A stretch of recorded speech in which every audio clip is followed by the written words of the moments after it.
एक बेकसूर राजकुमारी जो अपने पिता के लालच और षड्यंत्र का शिकार बनी, वह एक ऐसी विषकन्या बन गई जिसकी खूबसूरती के पीछे छुपा था जानलेवा जहर। क्या राजा सत्यवीर उसकी चालाकी को समझ पाएगा या उसका राज्य एक दुष्ट राजा रक्तानंद की साजिश का शिकार हो जाएगा? ये जानने के लिए पूरी वीडियो देखें। बहुत समय पहले किसी राज्य में सत्यवीर नाम का एक राजा था जो बहुत ही दयालु और ईमानदार था। वह हमेशा अपनी प्रजा की भलाई के कार्य करता, इसलिए प्रजा उससे बहुत खुश रहती थी। राजा बाढ़ और अकाल के समय खजाने का मुंह खोल देता था। ऐसे समय में वह प्रजा का लगान माफ कर देता और अपनी ओर से प्रजाजनों को अनाज, कपड़ा और अन्य आवश्यक वस्तुएं देकर उनकी सहायता करता था। ईश्वर की कृपा और राजा के अच्छे प्रयासों के कारण राज्य में लंबे समय से कोई बड़ी विपत्ति नहीं आई थी, इसलिए राज्य की प्रजा दिन दूनी रात चौगुनी प्रगति कर रही थी। राजा में एक गुण और भी था, वह बुद्धिमान, ज्ञानी और साधु महापुरुषों का बड़ा सम्मान करने वाला था। वह उनकी सुख सुविधाओं का पूरा ध्यान रखता था। उसके राज्य में एक बहुत बड़ा जंगल भी था। इस जंगल में अनेक ऋषि मुनियों के आश्रम थे और ये सभी ऋषि मुनि राज्य के सच्चे हितैषी थे।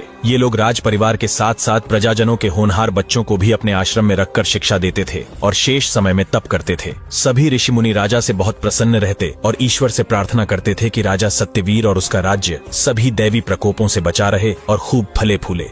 राजा के पड़ोस में भी एक राज्य था। उस राज्य का राजा रक्तानंद बहुत दुष्ट, चालाक और अत्याचारी था। वह अपनी प्रजा को तरह तरह से सताया करता था। महामारी, अकाल और बाढ़ जैसी दैवीय आपदाओं के समय प्रजा की सहायता करना तो दूर की बात थी, वह तो उनसे पूरा लगान वसूल करता था और न देने की स्थिति में उन्हें कोड़ों से मारता था। दुष्ट राजा रक्तानंद के राज्य में लुटेरे और दुष्कर्म करने वाले खुलेआम घूमते थे। उसके राज्य में स्त्रियों की इज्जत भी सुरक्षित नहीं थी, इसलिए चारों ओर भय फैला हुआ था। ऋषि मुनियों और साधु संतों ने उसका राज्य न जाने कब का छोड़ दिया था। राजा रक्तानंद में सभी दुर्गुण थे। वह हमेशा बीमार और परेशान रहता था, किंतु उसे अपनी परेशानियों की कोई चिंता नहीं थी। वह हमेशा राजा सत्यवीर और उसकी प्रजा की खुशहाली से चिंतित रहता था। राजा रक्तानंद हमेशा ऐसे प्रयास करता रहता था जिनसे राजा सत्यवीर और उसकी प्रजा को कष्ट पहुंचे। वह कभी अपने राज्य के अपराधी प्रवृत्ति के लोगों को राजा सत्यवीर के राज्य में भेजकर लूट और चोरी करवाता, तो कभी मवेशी छोड़कर उसकी फसलें नष्ट करवा देता। लेकिन राजा सत्यवीर पर इसका कोई प्रभाव नहीं पड़ता था। उसके अपने सैनिक राजा रक्तानंद के अपराधी लोगों को पकड़कर बंदीगृह में डाल देते और मवेशियों को पकड़कर जरूरतमंद लोगों को दे देते।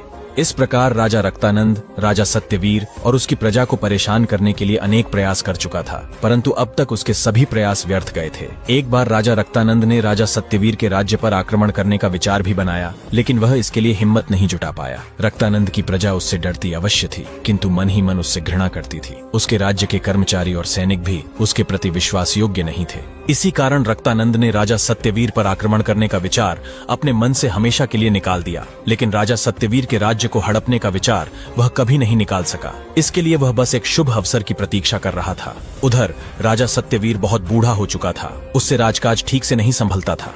उसका एक बेटा था जिसका नाम था चंद्रकेतु, जो अपने पिता की ही तरह नेक, परोपकारी और धर्मप्रिय था। राजकुमार की आयु 20 वर्ष की हो चुकी थी। उसने राज्य के ज्ञानी और ध्यानी ऋषि मुनियों से सभी प्रकार की विद्याएं सीख ली थी और वह अब राज्य के कार्य कुशलता पूर्वक करने योग्य बन गया था। एक बार राजा सत्यवीर गंभीर रूप से बीमार पड़ गया। उसकी बीमारी बहुत बढ़ गई और उसके बचने की कोई आशा नहीं रही। राज्य भर के हकीमों और वैद्यों ने उसका इलाज किया, किंतु सफलता नहीं मिली और अंततः एक दिन उसकी मृत्यु हो गई। राजा सत्यवीर की मृत्यु के बाद उसके बेटे को नया राजा बनाया गया। नया राजा सभी प्रकार से नेक, परोपकारी और प्रजा का हितैषी था, इसलिए राज्य में किसी को कोई परेशानी नहीं हुई और राजकार्य पहले की ही तरह सुगमता से चलता रहा। राजा चंद्रकेतु का अभी तक विवाह नहीं हुआ था। उसके पिता ने सोचा था कि जैसे ही राजकुमार की शिक्षा पूरी हो जाएगी, वह किसी अच्छी, सुंदर और सुशील राजकुमारी से उसका विवाह कर देगा और राजपाट उसी को सौंप देगा। लेकिन राजकुमार की शिक्षा पूरी होते ही राजा सत्यवीर गंभीर रूप से बीमार पड़ गया और कुछ ही समय बाद उसकी मृत्यु हो गई। राजकुमार की माता, जो बहुत सीधी सादी और सरल स्वभाव की महिला थी, उसने राज्य के कर्मचारियों की सहायता से राजकुमार के लिए उपयुक्त राजकुमारी की खोज आरंभ कर दी।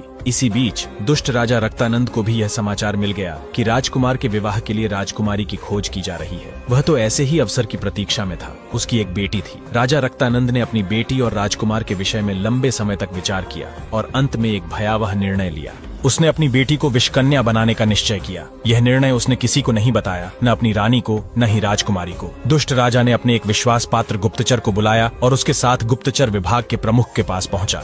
राजा के गुप्तचर विभाग का प्रमुख एक वृद्ध व्यक्ति था। वह नगर के बाहर जंगल में एक खंडहर के नीचे बने शानदार तहखाने में रहता था। इस खंडहर और उसके नीचे बने तहखाने की जानकारी राजा रक्तानंद और उसके कुछ विश्वास पात्र लोगों को छोड़कर किसी और को नहीं थी। पूरे राज्य में इस खंडहर को शापित स्थान माना जाता था। लोगों का विश्वास था कि वहाँ दुष्ट आत्माएं रहती हैं जो जीवित मनुष्यों का खून पीती हैं। इस खंडहर के पास दिन हो या रात जो भी व्यक्ति गया वह जीवित वापस नहीं लौटा, इसलिए लोगों ने उस खंडहर की ओर जाना पूरी तरह बंद कर दिया था।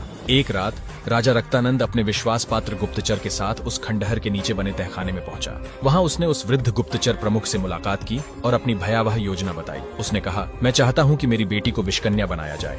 मैं नए राजा चंद्रकेतु के पास जाकर पहले अपनी पुरानी गलतियों के लिए क्षमा याचना करूंगा, उसके बाद अपनी बेटी का विवाह प्रस्ताव रखूंगा। नया राजा नेक और दयालु है, इसलिए वह मुझे माफ कर देगा और मेरी बेटी की रूप सौंदर्य से प्रभावित होकर निश्चित ही वह उससे विवाह कर लेगा। विवाह के बाद मेरी बेटी, जो कि एक विषकन्या होगी, उसके साथ रात बिताएगी और अगली सुबह नया राजा जीवित नहीं बचेगा।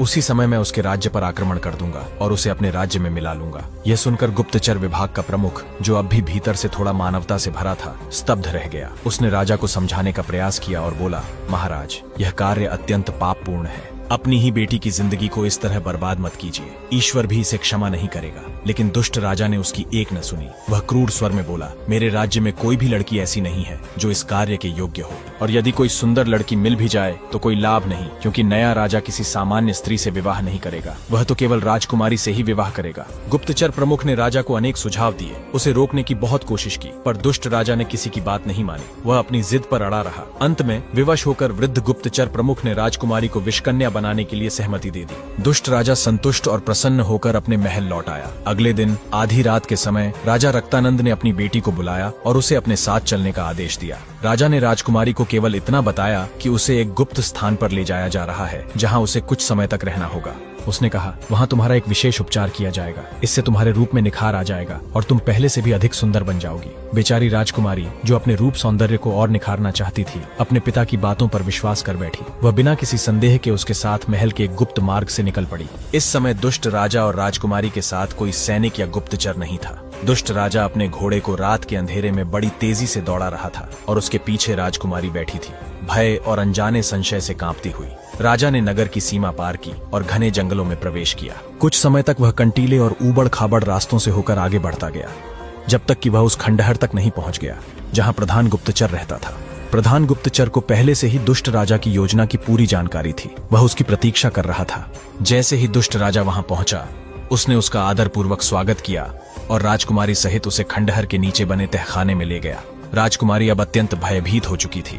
वह अपने पिता से बहुत डरती थी, इसलिए कुछ भी पूछने का साहस नहीं कर पा रही थी। दुष्ट राजा ने प्रधान गुप्तचर को अलग ले जाकर कुछ बातें की और फिर राजकुमारी को वहीं छोड़कर महल लौट गया।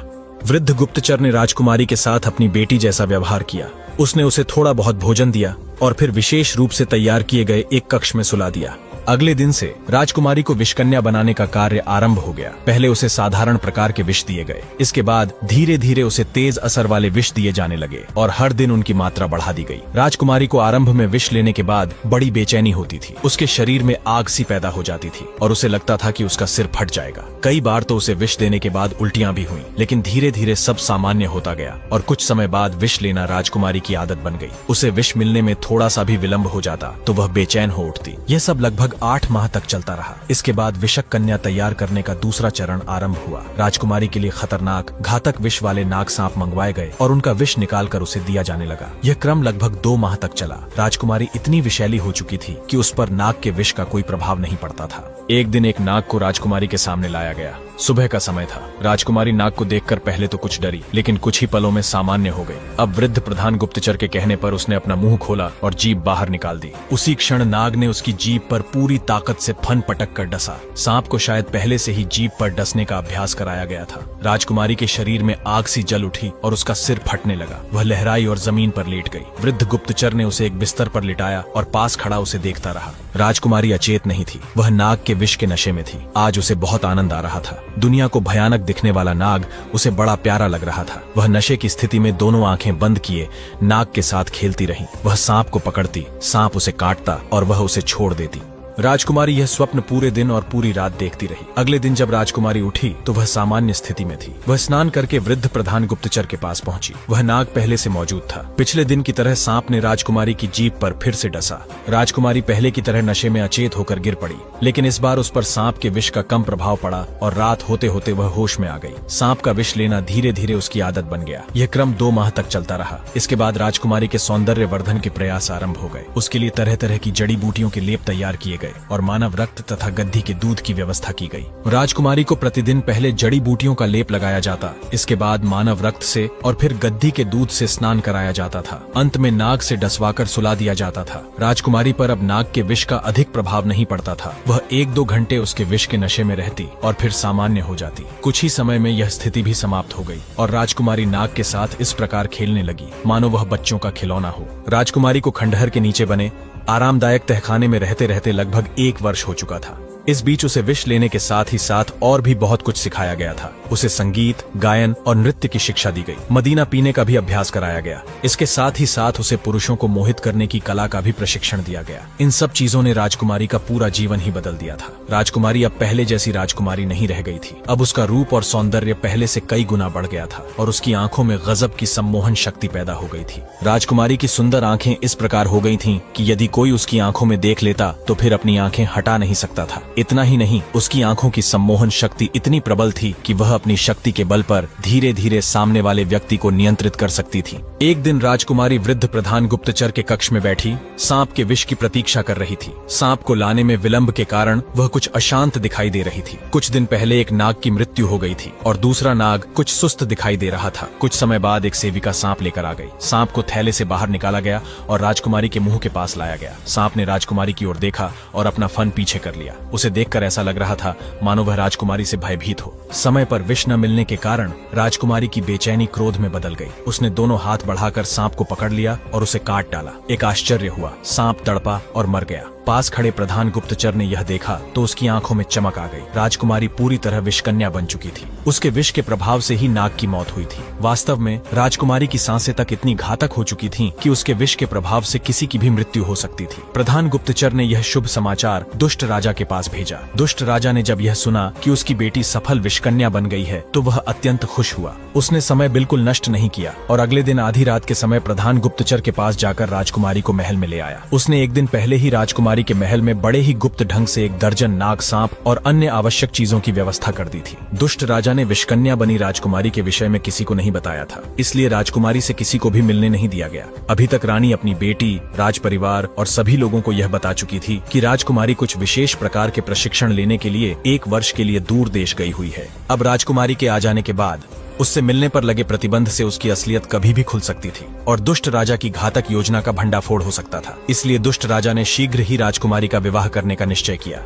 दुष्ट राजा ने अपने विश्वास पात्र महामंत्री और सेनापति को बुलाया और उनके साथ विचार करने के बाद नए राजा के पास राजकुमारी के विवाह का संदेश भेजा। राजा चंद्रकेतु ने दुष्ट राजा के महामंत्री और सेनापति का स्वागत किया और विवाह प्रस्ताव पर चर्चा के लिए अपने राज्य के महामंत्री, सेनापति, राजपुरोहित और अन्य गणमान्य नागरिकों को आमंत्रित किया। सभी ने दुष्ट राजा की राजकुमारी के साथ विवाह के विषय को बड़ी गंभीरता से लिया और इस पर खुलकर अपने मन की बात कही। कुछ लोगों का विचार था कि दुष्ट राजा बहुत चालाक और मक्कार है। इस विवाह के पीछे निश्चित रूप से उसकी कोई चाल होगी, इसलिए इस विवाह से इनकार कर देना चाहिए। दूसरी तरफ कुछ लोगों का मत था कि राजकुमारी बहुत सुंदर है और इस विवाह से 2 शत्रु राज्य एक दूसरे के रिश्तेदार बन जाएंगे, इसलिए यह विवाह अवश्य किया जाना चाहिए। पूरा दिन इस विषय पर तरह तरह की बातें होती रहीं, किंतु कोई निर्णय नहीं ले सका। राजा चंद्रकेतु नेक और सहृदय था, किंतु उसके पास अनुभव की कमी थी, इसलिए वह कुछ भी तय नहीं कर पा रहा था। अंत में यह निर्णय किया गया कि पहले रानी दुष्ट राजा के पास जाएगी और राजकुमारी से स्वयं मिलेगी। इसके बाद विवाह के संबंध में विचार किया जाएगा। राजा चंद्रकेतु ने दुष्ट राजा के महामंत्री और सेनापति को इस निर्णय से अवगत करा दिया और उन्हें सम्मान के साथ विदा किया। दुष्ट राजा को राजा चंद्रकेतु का यह निर्णय अच्छा लगा। उसे राजकुमारी के गुणों के विषय में प्रधान गुप्तचर ने सब बता दिया था, इसलिए दुष्ट राजा अपनी बेटी को राजा चंद्रकेतु की रानी माँ को दिखाने के लिए तैयार हो गया। उसने राजकुमारी के महल के पीछे के बाग को बहुत अच्छी तरह साफ कराया और उसकी सजावट कराई। इसके बाद राजा चंद्रकेतु की रानी माँ को निमंत्रण भेज दिया गया। दुष्ट राजा ने रानी के आगमन पर राजकुमारी के महल के बगीचे में एक भव्य कार्यक्रम आयोजित किया। इसमें दुष्ट राजा के सीमित लोग और रानी माँ के अतिरिक्त कोई नहीं था। राजकुमारी ने इस आयोजन में एक बहुत अच्छी नृत्य की। रानी माँ राजकुमारी के रूप के साथ ही उसके गुणों पर भी मोहित हो गई और रिश्ता पक्का करके अपने राज्य में वापस लौट गई। राजकुमारी और राजा चंद्रकेतु का रिश्ता तय हो जाने के बाद दोनों राज्य के राजपुरोहित एक दूसरे से मिले और विवाह की तिथि निश्चित की गई। राजकुमारी के विवाह के अवसर पर पूरे राज्य को सजाया गया और दुष्ट राजा के महल में शानदार प्रकार की भोजन की व्यवस्था की गई। ये पूरा कार्य दुष्ट राजा के महामंत्री ने स्वयं अपनी देखरेख में कराया। विवाह के दिन राजा रक्तानंद का राजमहल और उसके आसपास के भवन ऐसे जगमगा रहे थे मानो स्वर्ग स्वयं धरती पर उतर आया हो। निर्धारित समय पर नए राजा साथ ही आ गए। रात का अंधेरा होते होते बारात तैयार हो गई। इस बारात में राजा चंद्रकेतु के कुलगुरु भी आए थे। कुलगुरु बड़े दिव्य और चमत्कारी शक्तियों के स्वामी थे। वे जंगल में रहते थे और जप और तप करते थे। वह राजा चंद्रकेतु के विशेष अनुरोध पर इस बारात में आए थे। कुलगुरु के पास एक पालतू भेड़िया था जो उनके साथ हमेशा रहता था। इस बारात में भी कुलगुरु का भेड़िया उनके साथ आया था। राजा चंद्रकेतु की बारात बड़ी शानदार थी। आगे आगे राजा घोड़ी पर सवार था और उसके पीछे गुलाबी पगड़ी पहने सजदे धजे बाराती थे। दुष्ट राजा ने बाराती का बड़े प्रसन्न मन से स्वागत किया। आज वह बहुत खुश था। उसके मन की मुराद पूरी होने वाली थी। बारात के स्वागत सत्कार की व्यवस्था राजकुमारी के महल के बगीचे में की गई थी। यहाँ एक शानदार मंडप सजाया गया था। बारात के स्वागत सत्कार के बाद एक खुले मंच पर राजा चंद्रकेतु को बिठाया गया। इसी समय वरमाला लिए हुए राजकुमारी आ गई और दूल्हा बने राजा की ओर धीरे धीरे बढ़ने लगी। राजा के पास उसके कुलगुरु अपने भेड़िए के साथ खड़े थे जो बड़े ध्यान से राजकुमारी की ओर देख रहे थे। राजकुमारी दृष्टि नीचे किए हुए थी, इसलिए कुलगुरु कुछ समझ नहीं पा रहे थे, किंतु उन्हें राजकुमारी कुछ असामान्य दिखाई दे रही थी। उसी समय राजकुमारी ने दृष्टि ऊपर की। वह राजा चंद्रकेतु को देखना चाहती थी, किंतु उसकी दृष्टि राजा चंद्रकेतु के स्थान पर कुलगुरु से जा टकराई। राजकुमारी की दृष्टि मिलते ही कुलगुरु की समझ में सब कुछ आ गया। हमेशा शांत रहने वाले कुलगुरु के चेहरे पर कुछ क्षणों के लिए तनाव के लक्षण उभर आए। उन्होंने पल भर में ही एक कठोर निर्णय ले लिया। राजकुमारी राजा चंद्रकेतु के बहुत निकट आ गई थी और उन्हें जयमाला पहनाने ही जा रही थी। अचानक कुलगुरु ने अपने भेड़िए को संकेत दिया। भेड़िया अपने स्थान से उछला और सीधा राजकुमारी की छाती पर सवार हो गया। राजकुमारी भेड़िए के आक्रमण को सह नहीं सकी और घबराकर जमीन पर गिर पड़ी, लेकिन वह तुरंत संभल गई। उसने जयमाला फेंकी और भेड़िए का सिर पकड़कर अपनी गर्दन में भर लिया। इसके बाद जो कुछ भी हुआ उसे देखने वाले देखते ही रह गए। भेड़िया जमीन पर पड़ा था और विष के प्रभाव से उसके मुंह से झाग निकल रही थी। वह कुछ पल तड़पा और फिर शांत हो गया। राजकुमारी अब पूरी तरह संभल चुकी थी। उसे राजा चंद्रकेतु के कुलगुरु पर बड़ा क्रोध आ रहा था। इसी कुलगुरु के भेड़िए ने उस पर आक्रमण किया था, इसलिए वह फुफकारती हुई कुलगुरु की ओर बढ़ी। कुलगुरु के पास ही रक्षक खड़ा था। उसने कुलगुरु की जान खतरे में देखी तो वह राजकुमारी पर झपटा। राजकुमारी क्रोध में थी। उसने रक्षक का भी वही हाल किया जो कुलगुरु के भेड़िए का किया था। इन दो मौतों से दोनों पक्षों के लोगों की समझ में आ गया कि राजकुमारी विषकन्या बन चुकी है। वे दुष्ट राजा की दुष्टता से पहले से ही परिचित थे। उन्होंने अच्छी तरह समझ लिया कि दुष्ट राजा ने राजा चंद्रकेतु के राज्य को हड़पने के लिए यह षड्यंत्र रचा था। राजकुमारी का क्रोध 7वें आसमान पर पहुंच चुका था। उसने मुस्कुराते हुए कुलगुरु की ओर देखा